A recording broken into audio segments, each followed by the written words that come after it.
Praise the lord. भजन संहिता अध्याय 1। क्या ही धन्य है वो पुरुष जो दुष्टों की युक्ति पर नहीं चलता और न पापियों के मार्ग में खड़ा होता है और न ठट्ठा करने वालों की मंडली में बैठता है, परंतु वो तो यहोवा की व्यवस्था से प्रसन्न रहता है और उसकी व्यवस्था पर रात दिन ध्यान करता है। वो उस वृक्ष के समान है जो बहती नालियों के किनारे लगाया गया है और अपनी ऋतु में फलता है और जिसके पत्ते कभी मुरझाते नहीं। इसलिए जो कुछ वो पुरुष करे वो सफल होता है। परमेश्वर का वचन कहता है, धन्य है, ब्लेस्ड है, आशीषित है वो पुरुष जो दुष्टों की युक्ति पर नहीं चलता। जैसे जो संसार में लोग हैं, गलत विचार, गलत सोच, निंदा, गाली, बुरे विचार, बुरी कल्पनाएं, ये सब गढ़ते हैं, तो ब्लेस है वो पुरुष जो उनकी बातों में नहीं आता, न संसार की बातों में चलता है और न पापियों के मार्ग में खड़ा होता है, न ठट्ठा करने वालों की मंडली में बैठता है, न बुरे विचार, बुरे लोगों के साथ में वो कभी नहीं बैठता है। तो परमेश्वर उसको क्या कहते हैं?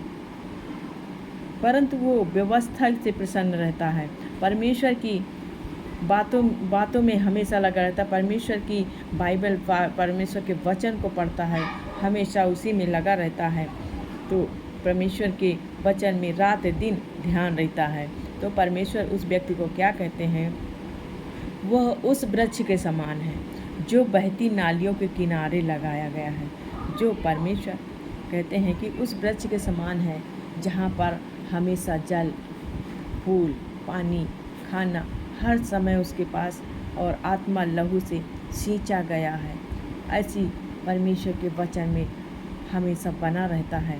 ऐसा इंसान उस वृक्ष के समान है जो बहती नालियों के किनारे लगाया गया है और अपने ऋतु में फलता है और जिसके पत्ते कभी मुरझाते नहीं। जो परमेश्वर के वचन में बना रहता है वो हर ऋतु में, अपनी ऋतु में आकर फलता है और फूलता है और उसके पत्ते, उसके शाखाएं कभी नहीं मुरझाती, ना वो किसी के लिए परेशान होता है। हमेशा परमेश्वर में आनंदित रहता है और परमेश्वर में लगा रहता है और परमेश्वर के वचन पर चलता है। उसके पत्ते कभी नहीं मुरझाते।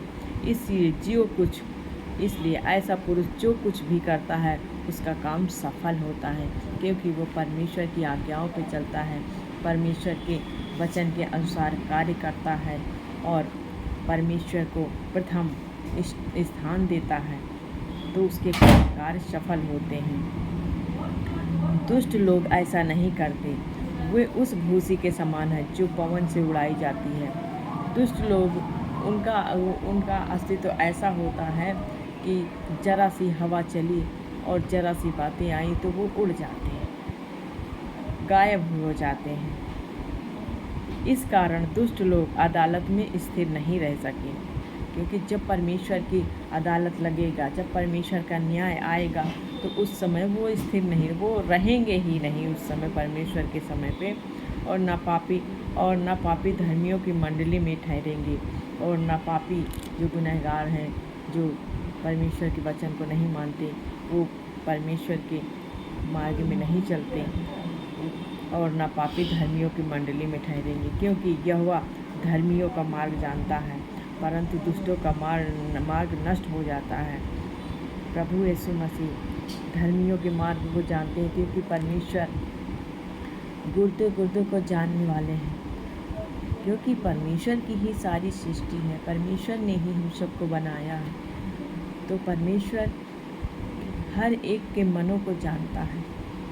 मनुष्य तो बाहरी मनुष्य को देखता है, लेकिन परमेश्वर मनुष्य के अंदर की भी बातें जानता है। तो परमेश्वर कहते हैं, यहोवा धर्मियों का मार्ग जानता है परंतु दुष्टों का मार्ग नष्ट हो जाता है। दुष्टों का मार्ग हमेशा नष्ट हो जाता है। इस वचन को जो भी सुने आशीष से भर जाए, यीशु के नाम से आमीन।